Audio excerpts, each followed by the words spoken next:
The Ryan and Ryan Power Hour podcast on SportsTownChicago.com.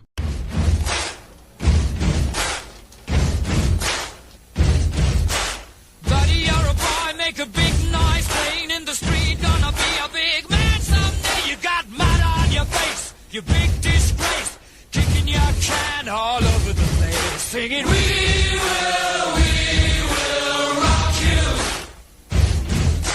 We will rock you. We will rock you. All right. Welcome back to Ryan and Ryan here on SportsTownChicago.com. I'm Ryan Stuprich. And I'm the other Ryan, Ryan Risky. That would be correct. And, this is our new intro, We Will Rock You, by Queen. I cut out, about half the song, half of the middle of the song. I played the beginning and then the ending part with a guitar, which we're talking over right now.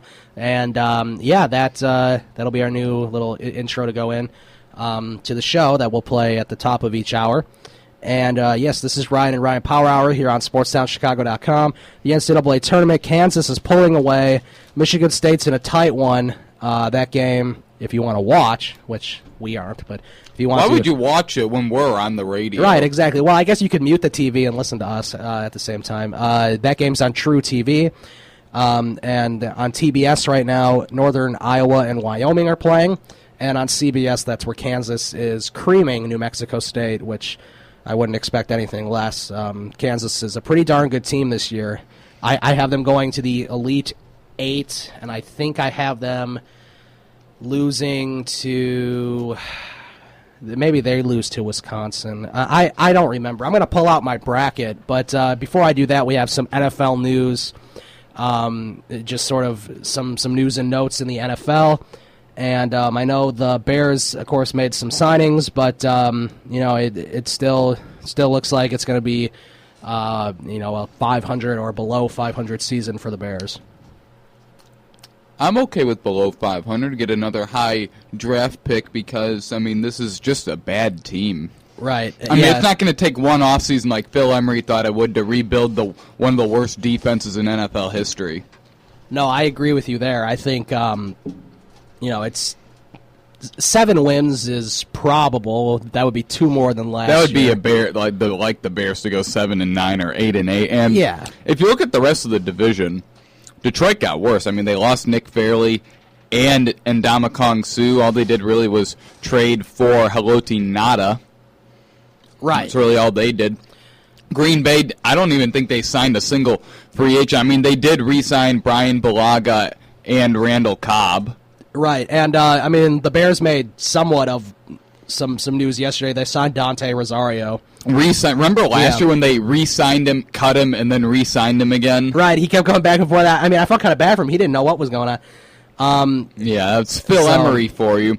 And then, Minnesota, I don't think they did too much. They did trade for Mike Wallace, except other than that, I'm not sure. I don't think they did that much else. The thing about Minnesota is I really like their quarterback. I love Teddy Bridgewater. Yeah, I'm a big fan of Teddy Bridgewater. He was really good at Louisville. I really liked Louisville football when he was there.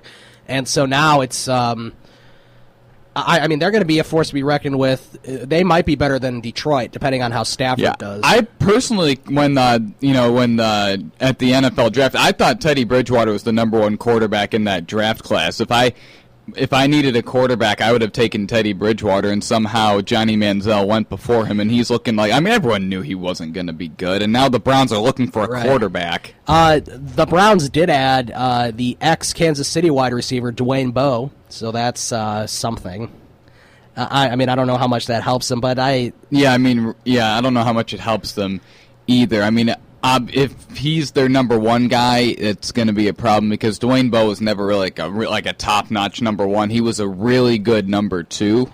Right. If he was paired with like a Brandon Marshall or a Calvin Johnson, he's not realistically he's not like a number 1 guy. He's a really, really good number 2. Not good enough to be a number 1. Now, if Josh Gordon were to not be suspended for the whole season, that might be a different story.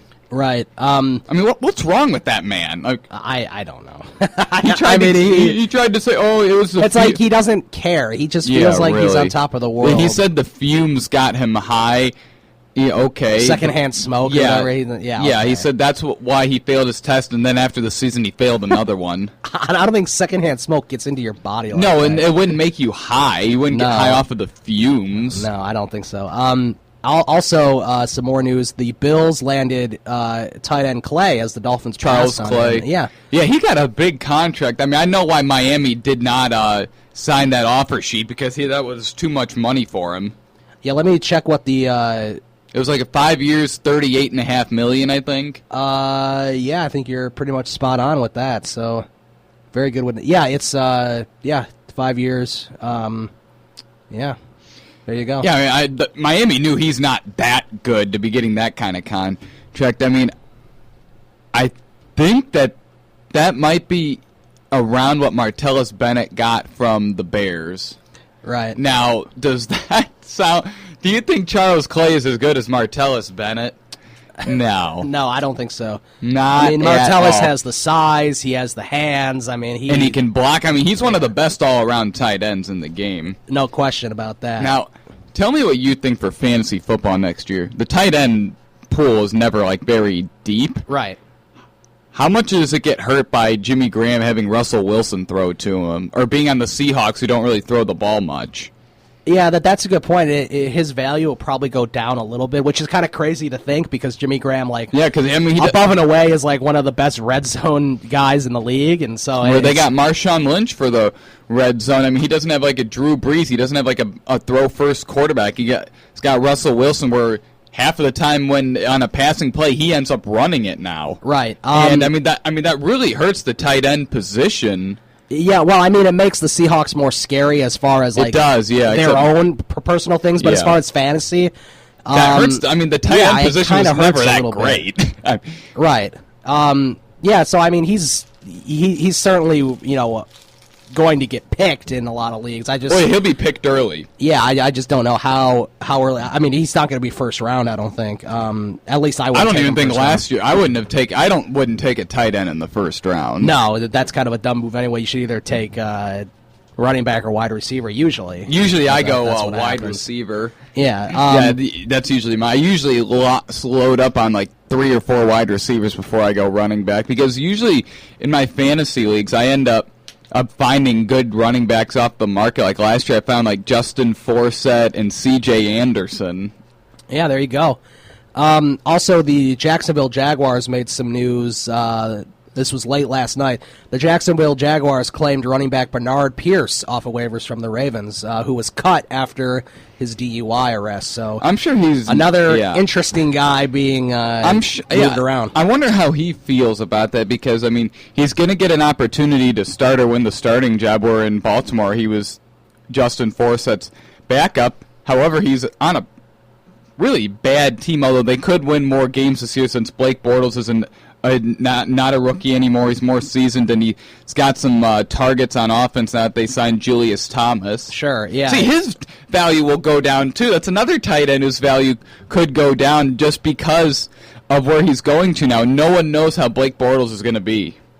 Yeah, that's the thing. You're not really sure, and I mean, he's not that good, but I mean, I don't know what Blake Bortles is going to do, but whatever. I mean, as far as that, there hasn't been a whole lot of NFL news yet. Of course, it's still. I mean, the NFL draft hasn't even started yet, so that's where it'll really start to take off. The Bears are scheduled to meet with Amari Cooper on March 31st, and they do not have a meeting set up with Marcus Mariota. Good. I'm glad they I kind of have a feeling he has a chance to be a major swing and miss. Whatever team drafts him is going to strike out. I think that's what a lot of people are thinking. Because, too.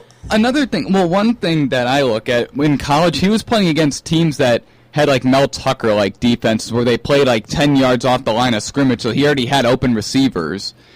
I mean, it just doesn't seem. No one really seems to be very high on him. Like, I mean, if he were in last year's class, I probably wouldn't I probably would rank him maybe third, probably fourth, ahead of Johnny Manziel, except behind Teddy Bridgewater, Blake Bortles, and Derek Carr. Right. Yeah, that's a good point. Yeah, I mean, it's just, I would much rather, I mean, the thing with Jameis Winston, for instance, he has a great arm, and he's the most, I think, NFL ready. On the field. Yeah, but off the field, I mean, you have to deal with his off-the-field antics. And Marcus Mariota is kind of the complete opposite. He's not completely NFL ready, I would say, but he definitely has the demeanor and work ethic to be a good quarterback. We'll just have to see. I mean, he could end up like being Tim Tebow. I mean, Tim Tebow had a good work ethic too, and he's just not a good quarterback. So, could you imagine Mark Trestman being the head coach of a team that drafts Jameis Winston? He'd probably be like, "Oh, it's okay that you got arrested for the third time. We will learn from this. We will be better people for being here. We will." Yeah, I mean, Mark Trestman is not the guy to develop a young quarterback or any player that has off the field issues. Right. I don't know. It's it's just that is how Mark Trestman would be. There would be no sort of discipline. It's okay that you assaulted a police officer because you're still going to be our quarterback. I was looking at something online just now on ESPN. Somebody wrote an article that Teddy Bridgewater is poised to have a breakout season this year. We sort of agree with that, I think. Oh, absolutely. Yeah. And the fact that he's got Mike Wallace now. Yeah, he's got Mike Wallace. He still has a ton of speed left. And, I don't think their strength of schedule is going to be all that tough, although they have to play, the same teams that the Bears are playing. So they will have to play Seattle. Play the Saints and Eagles, I think, where the Bears, because they finished in last, they're going to play like the Redskins and Giants. Yeah, it's just, obviously the Bears, for instance, have a really tough schedule. The Bears play the Redskins and the Buccaneers, and the Vikings will play the Giants and the Saints. Something like that. Yeah, that is the schedule. Yeah, that's a pretty big drop-off. Yeah, it is. So, I'm thinking, Teddy Bridgewater and the Vikings could make some noise this year. Maybe they'll be in it for a wild card. We don't know. Because they have a decent defense, and if they keep Adrian Peterson, which is the big question, they announced that he will not be cut. Right. Yeah, so I mean, it's going to definitely be interesting to see. We're going to take a break. We will come back, and we will talk about the tournament. We'll take a look at my bracket real quick to see how that's going so far. So you're listening to Ryan and Ryan on SportsTownChicago.com. The Ryan and Ryan Power Hour podcast on SportsTownChicago.com.